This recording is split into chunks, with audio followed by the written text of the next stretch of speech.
Bonjour à vous tous. Merci de regarder aujourd'hui aussi cette vidéo du mini-séminaire sur la loi du soleil. Donc j'espère que tout se passe bien de votre côté. Et on est déjà au début de l'année 2022, l'année décisive pour l'avenir de l'humanité. Surtout avec la publication d'un nouveau livre de Maître Okawa qui s'intitule La loi du Messie. La version française de ce livre ne va pas tarder à être publiée. Donc ne vous inquiétez pas, vous aurez absolument l'occasion de découvrir le magnifique contenu de cet ouvrage. Alors, donc nous allons continuer la lecture de la loi du soleil, parce qu'encore une fois, la compréhension des points de base de ce livre fondamental, la loi du soleil, est cruciale pour comprendre vraiment le message du Messie, dans la loi du Messie.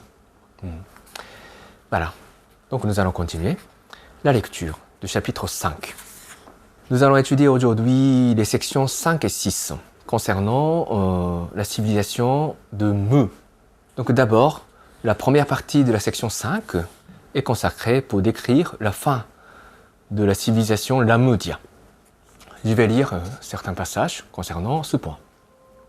La fin de la civilisation de Lamudia arriva brusquement. Jouissant d'une culture extrêmement raffinée en matière artistique. Le peuple avait l'habitude de s'adonner à la musique pendant 2 heures chaque après-midi. C'est précisément au milieu de ces heures musicales que se produisit la catastrophe. Les lustres balancèrent à folle allure et les vitres des fenêtres volèrent soudain tout en éclats. L'énorme salle de concert moderne s'effondra comme un château de cartes. La submersion du continent commença d'abord par son extrémité est. Vers 4 heures de l'après-midi, la moitié du continent avait disparu. Le matin suivant, à 7 heures, alors que le soleil levant éclaircissait la surface bleue de l'océan, il n'en restait plus aucune trace. Seuls les innombrables cadavres des différentes créatures flottaient sur les vagues de l'océan Indien. La disparition brusque de la Lamudia ne laissa aucune chance de survie. Tous les 2,5 millions d'habitants, sans aucune exception, sombrèrent dans les profondeurs de la mer.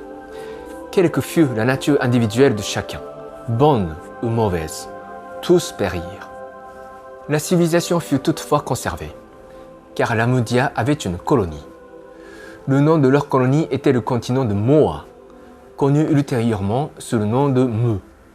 Le continent de Mu se trouvait dans le Pacifique, plus ancien que le continent Lamudia. Il avait émergé de l'océan il y a environ 370 000 ans. Sa forme se modifia à plusieurs reprises au fil du temps. Mais vers les dernières années de Lamudia, le centre du continent était situé aux alentours de l'actuelle Indonésie, doté d'une surface correspondant au double de celle de l'Australie. Ok, je m'arrête ici. Voilà, donc c'était la fin de la civilisation de Lamudia qui était vraiment brutale, comme on a vu. Le continent entier a disparu en l'espace de quelques heures et tous les habitants disparus. Donc, malgré le raffinement extrême de leur culture, il y avait un problème. C'est ce qu'on a étudié dans la section 4, qui générait une épaisse couche de ténèbres spirituelles, on va dire, qui couvrait l'ensemble du continent. Parce que sinon, une fin aussi brutale d'un continent entier ne peut pas se produire. Et ça peut se produire. Donc c'est vraiment la leçon de tout au long de ce chapitre 5. La fin arrive. Et ça peut être très brutal. Donc vraiment, c'est pas seulement pour faire peur. Ce n'est pas pour faire peur. Parce que je n'ai aucun intérêt à vous faire peur. Ni Maître Okawa. L'humanité a besoin d'en tirer certaines leçons. Quelles sont les causes de l'effondrement d'une civilisation? S'éloigner de la volonté du Dieu de la terre, de différentes manières. Et c'est ça en fait la cause. Donc ce n'est pas vraiment une considération terrestre. En matière de la civilisation terrestre, on ne peut pas savoir si cette civilisation s'éloigne de la volonté de Dieu de la terre ou pas. on ne peut pas vraiment savoir. Donc c'est la raison pour laquelle les habitants de toutes les civilisations ont le devoir sacré de rester connectés à la volonté de Dieu de la terre. Je dirais que avoir foi en Dieu n'est pas suffisant. Avoir foi en Dieu et pratiquer ses enseignements pour rester connecté en Dieu. Parfois, avoir foi, c'est seulement au niveau intellectuel, au niveau du mental. C'est seulement être capable de dire « moi je crois en Dieu ». Mais la question cruciale, c'est de savoir si on vit vraiment en conformité avec la foi que nous avons en Dieu. Donc ce type de choses, j'ai déjà répété suffisamment tout au long de mes mini-séminaires sur la loi du soleil, mais je pense que ce type de rappel n'est jamais assez non plus. Il faut que chacun d'entre vous réfléchisse si, d'abord, vous-même, en tant qu'individu, vous vivez en accord avec la foi que vous accordez au Seigneur El-Kantari. J'ai vu plein de personnes, malheureusement, qui réclament avoir foi dans le Seigneur, mais qui ne vivent pas en accord avec ses enseignements. C'est-à-dire ces gens n'ont pas vraiment eu intérêt à étudier en profondeur les enseignements du Seigneur El-Kantari, malgré leur affirmation superficielle de la foi. Donc vous avez besoin de pratiquer ces enseignements pour que votre foi soit authentique. Et ensuite, il vous faudra réfléchir à l'état de votre civilisation, votre état, je veux dire. Si votre état semble s'éloigner de la volonté de Dieu de la terre, c'est quoi le problème? Qu'est-ce qui fait qu'il s'éloigne de la volonté de Dieu de la terre? Il faudra réfléchir et continuer à réfléchir. Okay? Alors, donc, le continent de la Média est disparu, comme ça, en l'espace de quelques heures. Okay? Et tous les habitants étaient morts. Mais il y avait une colonie, le continent de Moa. Et ce continent s'appellera ultérieurement le continent de Mu. Ok? Alors donc je vais continuer la lecture. À mesure qu'une civilisation élevée fleurit en Lamudia, le peuple du continent Mu fut victime d'invasions lamudiennes.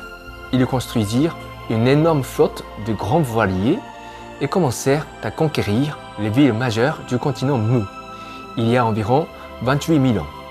Ils ramenèrent certains habitants de Mu comme esclaves à Lamudia, où ils furent affectés à des tâches simples, tandis qu'ils passaient le temps en plaisir artistique ou intellectuel. De gros nuages d'énergie noire et discordante couvrirent ainsi Lamudia vers sa fin, engendrant une réaction énorme, suscitant la submersion du continent. Voilà. Donc, ça c'est une des raisons, sans doute, qui causa la fin brutale du continent de Lamudia. Ok? Donc, je pense très sincèrement qu'il y a des traits assez communs avec la civilisation française.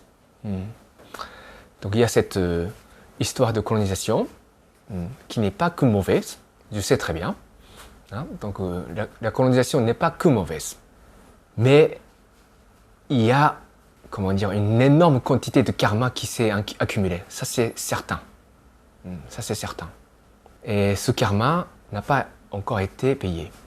Donc, cela devrait vraiment nourrir des réflexions de la part de tous qui vivent en France. Et aussi dans la sphère de la francophonie. Je vais parler plus loin dans cette discussion, mais il faut que ça nourrisse vraiment des réflexions. Donc je vais continuer avec la description du progrès qu'il y a eu sur le continent de Mu.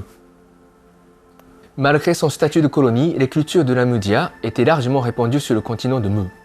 Et après la destruction totale du continent de la Lamudia, Mu laissait présager de façon modeste la naissance de nouvelles civilisations. Il y a environ 20 000 ans, l'incarnation précédente de Zoroastre prit naissance sur le sol de Mu. Il fut appelé Escalon. Son nom constitue l'origine lointaine du terme excellent, doté d'une signification équivalente.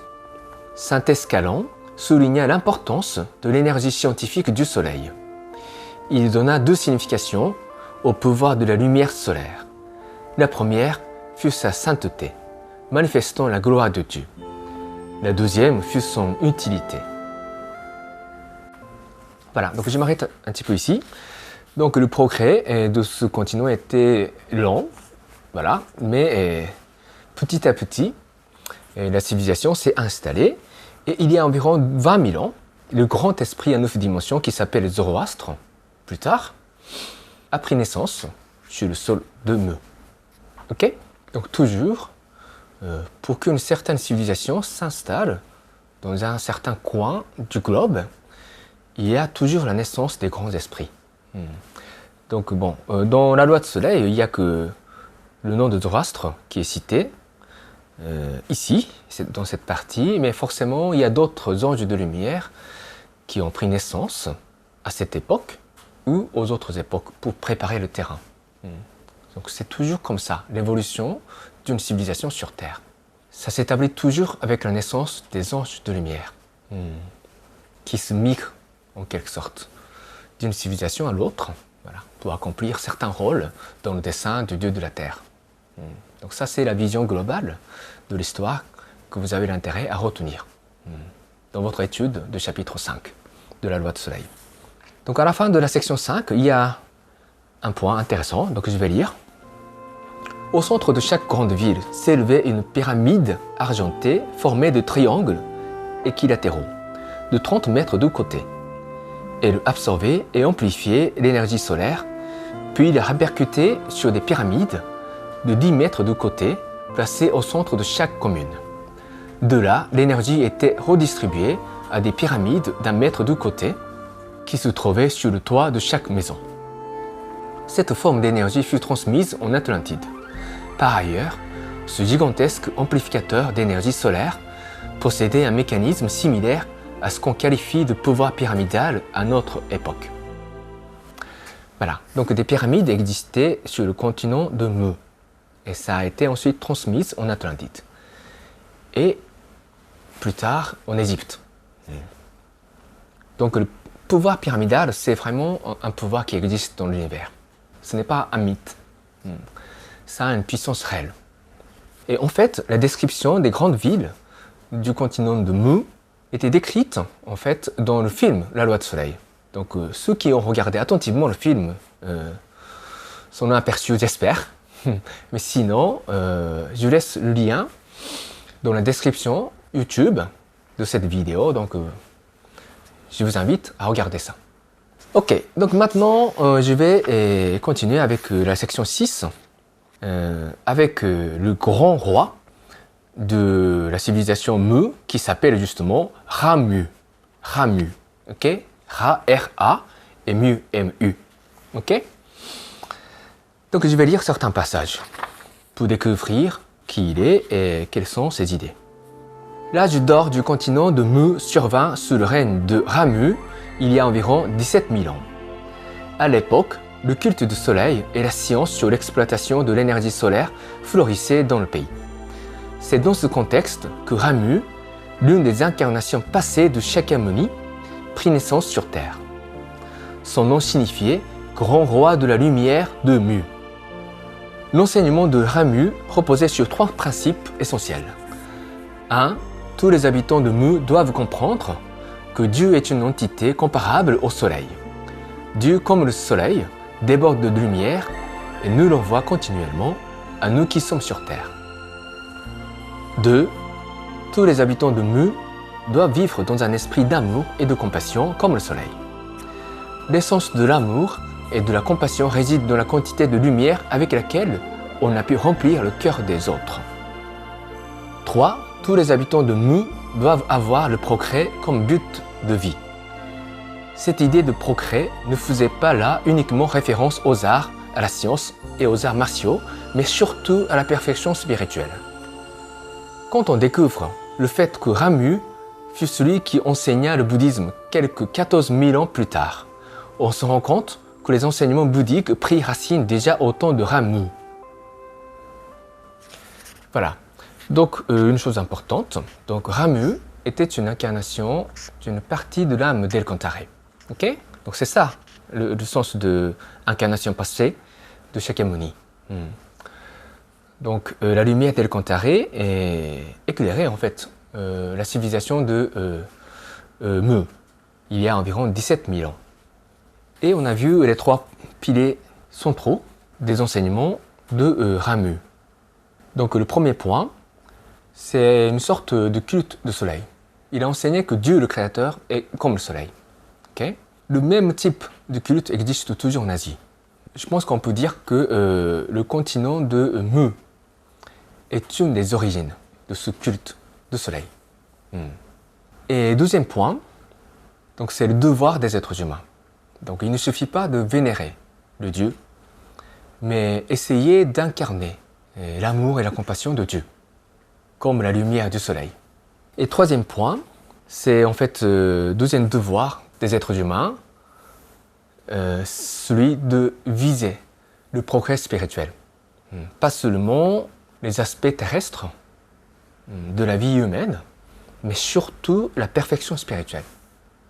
Donc il y a bien sûr des points communs avec le bouddhisme, qui va être enseigné 14 000 ans plus tard, avec le Bouddha Shakyamuni. Donc voilà un petit peu l'essence des points à retenir ici. Ok, je vais continuer. Les enseignements de Ramu d'il y a 17 000 ans marquèrent la naissance d'une religion authentique. À l'époque, il n'existait aucune séparation entre religion et politique. La meilleure religion était la meilleure politique, et le meilleur religieux était le meilleur politicien. Chaque nuit, Ramu s'agenouillait dans le temple et conversait en son fort intérieur avec les esprits supérieurs, les consultant au sujet des prises de décision sur l'orientation générale des affaires du gouvernement. Voilà le véritable fondement de la politique. La politique est l'art de gouverner les êtres humains, et l'erreur d'un gouvernant n'affecte pas que lui, mais met en jeu la survie de toute la nation, ainsi que la chute des âmes d'une nation entière. Juger ou décider des sujets si graves en se limitant à une perspective strictement humaine est, d'un certain point de vue, le comble de l'arrogance. Le fondement de tout politicien est précisément de rester humble devant Dieu, de savoir faire le vide pour écouter sa voix d'un cœur serein, de se faire tout oui pour recueillir ses paroles. Je m'arrête ici. Donc voilà un enseignement important aux contemporains. Donc ça c'est l'idée du Seigneur Elkantare, le Dieu de la terre,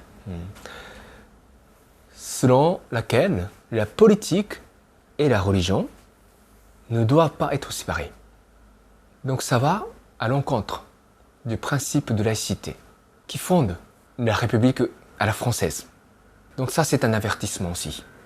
Mais Maître Okawa comprend parfaitement pourquoi le système de la laïcité s'établit, tout en connaissant l'imperfection grave de l'Église catholique, en tant qu'outil de transmettre et de conserver les paroles de Dieu. Ça a été instrumentalisé, tout le monde le sait, au cours de l'histoire, mais les politiciens ne peuvent pas gouverner une nation sans avoir la foi en Dieu. Donc ça, c'est une grande interrogation aussi, qu'il faudra réfléchir. Voilà. Donc ici, je vous invite à retenir ce principe. Dans la perspective du Dieu de la terre, la religion et la politique ne doivent pas être séparées. Un bon politicien, c'est un bon chef religieux, capable d'entendre la voix de Dieu pour la transmettre aux gens et les appliquer les enseignements de Dieu à la politique. Voilà. Donc ça, c'est aussi une des causes qui pourront causer la perte de notre civilisation actuelle. Donc ça, c'est un message important de la part de Seigneur Elkantare. Mais encore une fois, le principe de la laïcité, au sens de tolérance religieuse, est vraiment le fruit de sagesse, de longue histoire humaine. Maître Okawa n'enseigne jamais le fanatisme religieux. Si vous comprenez vraiment les enseignements de Seigneur Elkantare, vous ne pouvez pas vous autoriser à devenir fanatique. Voilà, donc il faut nuancer, il faut doser aussi pour comprendre ce message, pour appliquer ce message à notre société contemporaine. Mais le problème s'impose vraiment et profondément lorsque les humains, la majorité des gens, commencent à croire qu'ils peuvent vivre dans ce monde sans Dieu, sans avoir foi en Dieu. Leur obligation première et ultime. Donc ça, c'est une des leçons que nous pouvons retenir en découvrant l'époque de Ramu. Ok? Je vais continuer avec le déclin et la fin du continent de Mu. Après la mort de Ramu et la momification progressive de ses grands enseignements, la prospérité de Mu déclina peu à peu. Pire encore, des cultes douteux niant le pouvoir de l'illumination et vénérant les esprits animaux se mirent à puller. Des croyances erronées en des pouvoirs surnaturels faisaient fi des enseignements d'amour et de compassion, créant ainsi une obscurité de pensée qui couvrit tout le continent. De ce fait, il y a environ 15 300 ans, le continent de Mu sombra dans l'océan en 3 étapes. Cette submersion du continent provoqua de façon évidente la disparition au milieu du Pacifique de la grande ville de Ramu qui avait tiré son nom de son ancien roi. Certains habitants de Mu réussirent à fuir en bateau.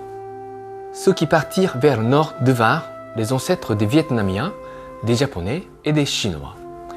D'autres allèrent plus à l'est, traversant le Pacifique pour s'établir en Amérique du Sud, dans les Andes. D'autres naviguèrent encore plus loin à la recherche d'un nouveau monde et débarquèrent finalement sur le continent de l'Atlantide, dans l'océan Atlantique. Et c'est ça, la fin de la section 6.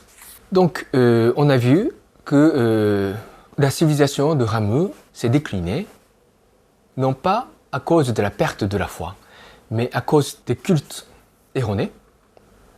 L'enseignement de Ramu était ceux d'amour et de compassion, et de progrès spirituel, mais des cultes qui négligent ces aspects en fait, c'est-à-dire des efforts humains. Ça, c'est aussi une cause qui peut provoquer la disparition d'une civilisation. Donc avoir foi et être spirituel n'est pas suffisant non plus. Et dans notre société moderne, des mouvements semblables à ça, hein, des sectes, comme on dit souvent en France, il y en a partout aussi, et même si ce sont des formes apparemment spirituelles, on ne peut pas les accepter toutes non plus. Il y a des cultes vraiment erronés qui causent le déclin de l'humanité sur Terre. Vous voyez, une civilisation doit prendre fin lorsque elle ne propose plus le terrain propice au progrès spirituel à toutes les âmes qui s'y incarnent. Vous voyez, c'est ça la logique. Donc le matérialisme, ça provoque immanquablement le déclin spirituel chez un être humain. Donc quand le matérialisme devient trop fort, cette civilisation va disparaître. Et quand des cultes qui, au lieu d'enseigner le progrès spirituel sain et correct des êtres humains, prennent des cultes bizarres, comme des cultes animaux par exemple, ou on culte ont des pouvoirs surnaturels, c'est également une cause de destruction d'une civilisation. Ok? Donc c'est ça un petit peu la logique qu'on découvre ici dans le chapitre 5. Et donc la disparition du continent s'est produite en 3 étapes. Ok? Donc c'était moins brutal que la Média. Et certains habitants de Mu réussirent à fuir en bateau. Hein? Donc certains sont devenus les ancêtres en quelque sorte des Asiatiques. Et d'autres sont allés en Amérique du Sud. Et d'autres encore sont allés sur le continent de l'Atlantide, qui existait encore à l'époque. Et si je rajoute un petit élément qui n'est pas du tout évoqué ici et qu'on a découvert cette année, en 2021, c'est qu'il y avait une civilisation japonaise qui existait déjà à l'époque du continent de Mu, avec la descente de dieux cosmiques, on va dire, qui s'appelle Ameno Miyoyagami. C'est une appellation japonaise qui signifie Dieu le Père ou Dieu le Parent de l'univers, qui était en fait un être extraterrestre qui est venu avec environ 200 000 de ses semblables pour atterrir sur les archipels japonais. Il y a 30 000 ans. Donc, à partir de l'apparition de Ame no Miyawagami au Japon, il y a 30 000 ans, il y a eu toujours une civilisation au Japon. Et selon certains messages spirituels concernant l'époque de Ame no Miyawagami, révélés cette année, en 2021, il paraît que la civilisation japonaise était une autre origine de toute la culture asiatique, comprenant l'Inde et la Chine. La civilisation japonaise est de loin très ancienne, beaucoup plus ancienne que celle indienne et chinoise. Donc ça, c'est un autre facteur qui n'est pas du tout évoqué dans la loi du soleil. Ok, donc maintenant, comme d'habitude, je vous propose de réciter ensemble prière à l'esprit gardien, l'esprit guide, et prendre 2 minutes de contemplation sur le contenu de ce que nous avons étudié dans la section 5 et 6 du chapitre 5. Prière à l'esprit gardien et l'esprit guide. Mon esprit gardien, mon esprit guide, au plus profond de mon cœur, vous êtes ma fontaine de vie, ma lumière d'espérance, ma source de sagesse, mon bouclier de courage. Assiste-moi, je vous prie, dans mon apprentissage quotidien. Polissez mon cœur chaque jour. Donnez-moi chaque jour de bonnes inspirations. Rectifiez le parcours de ma vie. Gardez-moi loin de tous les maux. Guidez-moi chaque jour dans une existence encore meilleure. Je vous remercie sincèrement. Ok, maintenant, redressez bien votre dos, s'il vous plaît. Relâchez vos épaules et détendez-vous tout en gardant votre dos bien redressé. Et respirez calmement et lentement. Et ressentez que le calme revienne dans votre esprit. Et imaginez que la lumière du Seigneur Kantaré pénètre en vous, au fur et à mesure que votre esprit retrouve le calme. Vous allez laisser partir toutes les pensées négatives, la fatigue, la colère, les stress, en dehors de votre être, pour demeurer dans la lumière du Seigneur Kantaré. Dans cet état de tranquillité, je vous invite à commencer la contemplation sur les leçons des enseignements que nous avons étudiés aujourd'hui.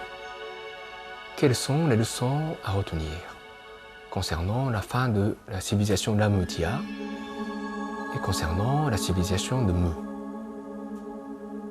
Allez-y.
Ok, terminez votre contemplation.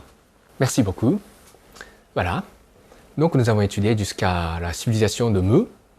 Et donc la prochaine fois, nous allons étudier la civilisation de Atlantide. Ok? L'autre grande civilisation qui devient plus tard l'origine de la civilisation occidentale. Et africaine aussi. Voilà. Donc merci de votre attention. Portez-vous bien. Et je vous dis à tous à la prochaine.